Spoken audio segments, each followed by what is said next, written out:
Hello les mamas! Bienvenue dans le podcast de la maternité sans filtre, par les yeux sur elle.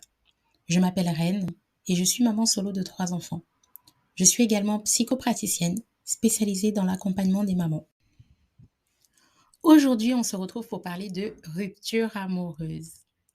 Est-ce qu'on peut se mettre d'accord pour dire que ça fait un mal de chien ces choses-là? Au moment où j'ai écrit cet épisode, j'étais en plein dedans. Toutes les ruptures amoureuses ne se valent pas. Elles n'arrivent pas toutes pour les mêmes raisons et ne font pas mal de la même façon. Il y en a qui se font sur la durée, d'autres qui sont soudaines. Certaines ruptures arrivent comme une libération et d'autres nous privent parce qu'on ne les choisit pas. Il y en a même qu'on choisit, mais à contre-cœur. Bref, je le redis, ça fait un mal de chien. On a beau savoir que c'est un mal pour un bien, que partir c'est se choisir, que rompre c'est se donner les moyens de mieux reconstruire. On le sait dans nos têtes, mais dans le cœur, c'est tellement douloureux. Quand on traverse ce genre de situation, certaines choses nous font du bien et d'autres non. D'ailleurs, tout le monde ne sera pas apte à nous conseiller et nous consoler. Est-ce qu'on a vraiment besoin de conseils dans ces moments-là? Les premiers jours sont compliqués. On se sent dépaysé, prêt à exploser, le cœur lourd et serré. Il suffit de faire quelque chose qui ne nous demande pas de la réflexion pour que notre regard se perde dans le vide. Et parfois, même souvent, nos yeux pleurent. Les larmes nous échappent. Et rien de raisonnable ne réussit à nous faire du bien.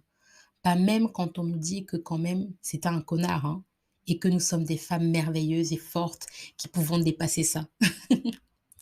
Si toi aussi tu passes par là, ou tu connais quelqu'un qui passe par là, je vais te dire moi les paroles qui m'ont fait du bien et qui m'ont aidée. Tu sais, Reine, c'est normal que ça te fasse mal. Je sais que c'est douloureux. Et même si tu sais que tu as fait le bon choix, c'est normal que ça te fasse mal. Appelle-moi quand tu veux, si tu as besoin d'en parler, ou juste de pleurer, je t'écouterai. Si tu veux rester seule, je comprends, mais sache que je suis là, tu n'es pas seule. Ça prendra du temps, mais ça ira.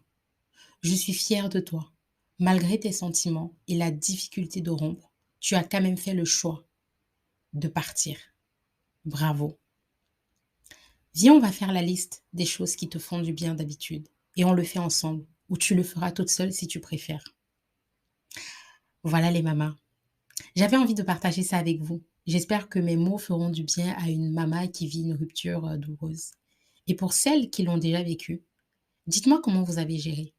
Qu'est-ce qui vous a fait du bien à vous? Allez, bisous les mamas!